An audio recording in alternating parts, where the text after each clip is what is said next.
Around the Cosmic Campfire by Toni Wright. Chapter 1. The Impossible.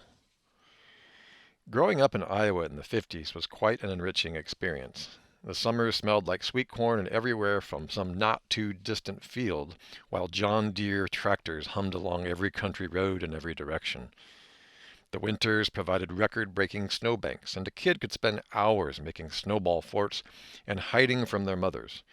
We were trudging around in layers of woolen snow suits with frozen nostrils and fingers and toes, but we had no real cares.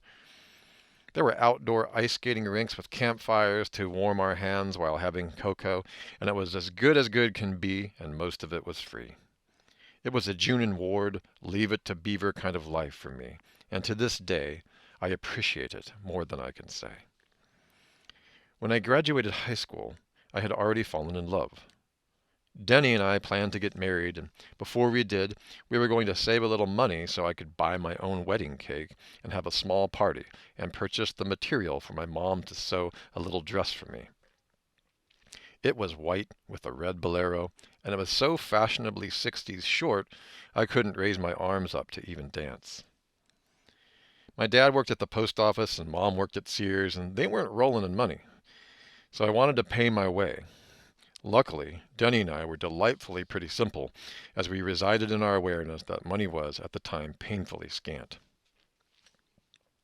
I had graduated high school with exceptional clerical skills, all of which led me to my first job as a legal secretary in a law firm, with 3 attorneys, and I was the only girl. I got the job through an employment agency called Snelling, and Snelling, it had cost me $190 as a finder's fee to get the job. That was just exorbitant at the time. But to be 17 and land a legal job was quite a lucky thing. In those days, secretaries took shorthand dictation, and laughingly, I had never even taken dictation from a live man before, or outside of school. I was excited, but I was also mortified. I took the bus to downtown Des Moines to my new job most of the time. I caught the bus from the west side of town, near Merrill Hay Mall, where I grew up, and continued to live with my parents briefly when I got out of school. I only minded the bus trip when it was 10 below zero. The bus heaters were pathetic, and other than that, I enjoyed the droning of the bus engine, pulling the buzzer cord and being able to watch things go by us, with time to ponder my up-and-coming day. There was one spot that was so steep for the bus to drive that I used to close my eyes and hope for the best. That spot was right next to the Veterans Hospital, where my mother had her gallbladder taken out for years, and she kept some gallstones in a jar after that. I was young when she had her surgery, and I always made that association every time I went down that too steep for a bus hill and past some ridiculously painted house in bright purple. Life was just getting interesting. There were many times that Denny got off work in time to come and pick me up at the end of the day, so I didn't have to bus it home. I waited patiently for that time when he would be waiting for me out front of the office after I'd been typing 100 words a minute all day. But life was good. I was young and in love, yet from time to extraordinary time I was affirming that what I had always suspected, I was not quite normal. Denny wore glasses most of the time. When I first met Denny, he had on his aviator glasses, and I thought he was quite dashing, not to mention he was a wrestler and was built for strength and flexibility. He wore cut-off jean shorts and often no shirt, and my dad cringed and called him Nature Boy when he came to pick me up. We often fled the city on his Honda 250 and just roamed the mid-state and just enjoyed being together. He didn't, however, talk much, and I was left to make sure we kept the lines of communication open as much as possible. But talking wasn't really our strong point together, and we let other things dominate and enhance our relationship. After all, we were teenagers in the prime of our lives. We were discovering all adult things together, and I was working at being as normal as I could be. What if he found out that I wasn't? I didn't want to lose him. We were lucky to have his mother's Pontiac Skylark to get around instead of the Honda bike for downtown travel. We had to use her car since we had totaled his Ford Fairlane in an intersection, when we were seniors in high school. It was not our fault, as an elderly man had turned in front of us, who had been losing his vision due to diabetes, and we hit him broadside. I was slightly injured and was unable to compete in the Miss Teen Iowa competition that I was nominated to sing and play guitar in, but I got a dozen red roses instead. My school was very disappointed, and we would just have to get over it, and indeed, life moved on. On this particular day, Denny picked me up at the law offices. He was agitated and physically quite disturbed. He had a summer job before going to the University of Iowa, and he was mowing grass for the city of Des Moines. He had been working that day when something went awry.